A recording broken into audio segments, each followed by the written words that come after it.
संभल में मंदिर की चर्चाएं सुनी होंगी।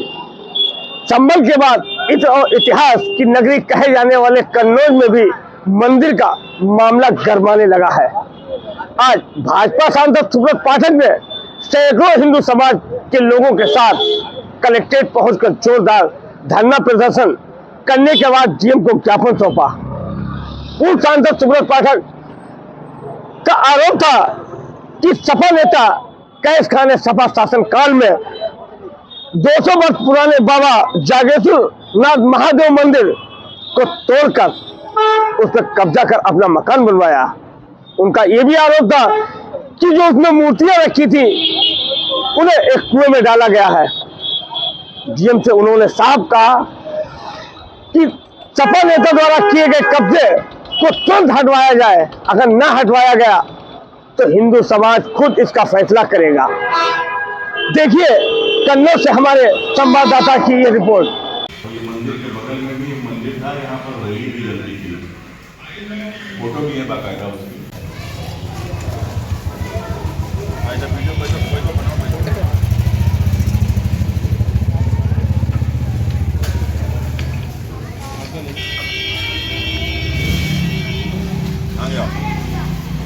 आवाज है ना, उन्होंने बताया, वहाँ का मुस्लिम सभासद है वो भी बता रहा है।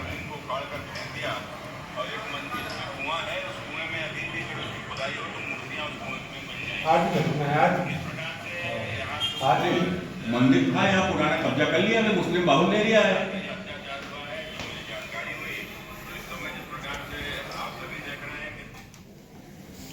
गुंडा है, इसके खिलाफ कौन कौन बोले? बवाल है।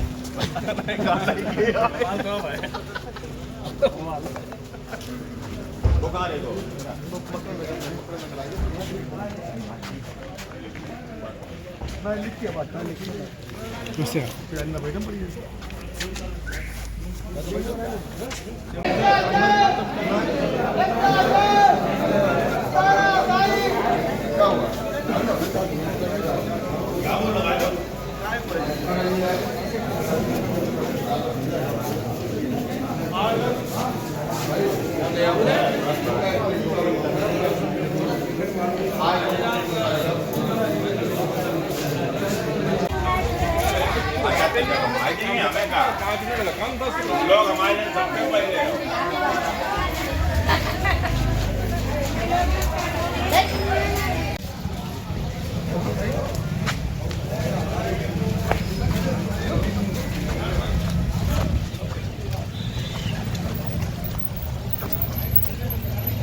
किनसे? हाँ, आदि के तो अपना नाम बताते हैं।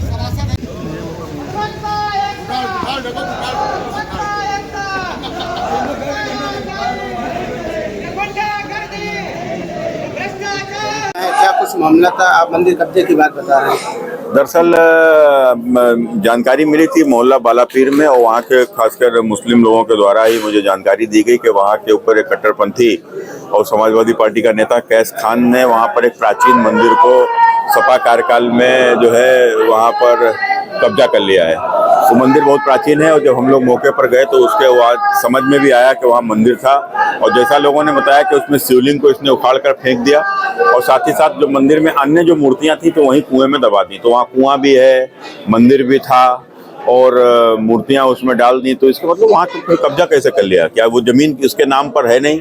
तो जमीन जब उसके नाम पर नहीं है तो भी उस पर कब्जा कर लिया।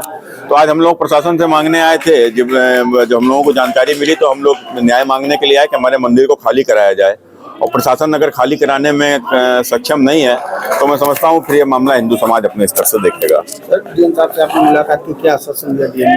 नहीं, डीएम साहब ने कहा ठीक है, हम इसकी जांच कराएंगे, उसमें कार्रवाई करेंगे, तो हमें उम्मीद है कि कार्रवाई होगी। मौके पर गए थे आप लोग, वहाँ पर क्या देखा था? मौके पर वहाँ के ऊपर साफ मंदिर के अवशेष दिखाई पड़ रहे हैं, और साफ समझ में आ रहा है कि चूंकि बगल का मंदिर बना हुआ है और इधर जो मंदिर हुआ करता था वो मंदिर गायब है, और उसके जो पुराना फोटो भी वहाँ पर जो दिखाई पड़ी, तो पुरानी फोटो में वहाँ के ऊपर होली जलती थी, मंदिर था, तो वहाँ के ऊपर रहने वाले जो, चूंकि वहाँ पर हिंदू दलित समाज के लोग अधिकतम रहते हैं, कोरी समाज के लोग, तो कमजोर लोग हैं और यहाँ मुस्लिम आबादी बढ़ी तो धीरे धीरे वहाँ लोग पलायन करे और पलायन करने को मजबूर हुए और फिर उसके बाद इस प्रकार का कब्जा किया गया। कितना पुराना मंदिर है वो? वो लगभग जैसा कि लोग बताते हैं 200 साल से भी अधिक पुराना मंदिर है वो। कितना समय हुआ लगभग उसको विलुप्त करने में? इन लोगों कितने समय से कर दिया? अब उन लोगों के अनुसार तो ये काम धीरे धीरे हुआ, एकदम से तो नहीं हुआ। अब लेकिन जब वहाँ के ऊपर वहाँ के पास जो कमजोर लोग हैं वो बेचारे विरोध भी नहीं कर पाए, लेकिन आज उस मोहल्ले के ही वो तमाम सारे मुस्लिम लोग, क्योंकि ये इस आदमी ने केवल मंदिर की जमीन ही कब्जा नहीं किया, इसने मस्जिद की जमीन पर भी कब्जा किया हुआ है, इसने पुरातत्व विभाग की जमीन पर भी कब्जा किया हुआ है, इसने वहां के ऊपर पीडब्ल्यूडी की बनी हुई रोड के ऊपर भी कब्जा किया हुआ है। और मैंने ये सब आज आंखों से देखकर मैं वहां के ऊपर आया हूँ। तो इतना ऐसा व्यक्ति जो इस प्रकार से कब्जा कर रहा है उसको खुला संरक्षण मिल रहा है, जैसा अभी सारी परिस्थितियों में देखने को आया कि एसडीएम कन्नौज का उसको खुला संरक्षण है और पता नहीं उससे पैसे लेता है या क्या उससे रिश्तेदारी है उसकी मालूम नहीं, लेकिन उसके बावजूद भी इस प्रकार का जो काम हो रहा है ये बिल्कुल निराशाजनक है, बहुत निंदनीय है।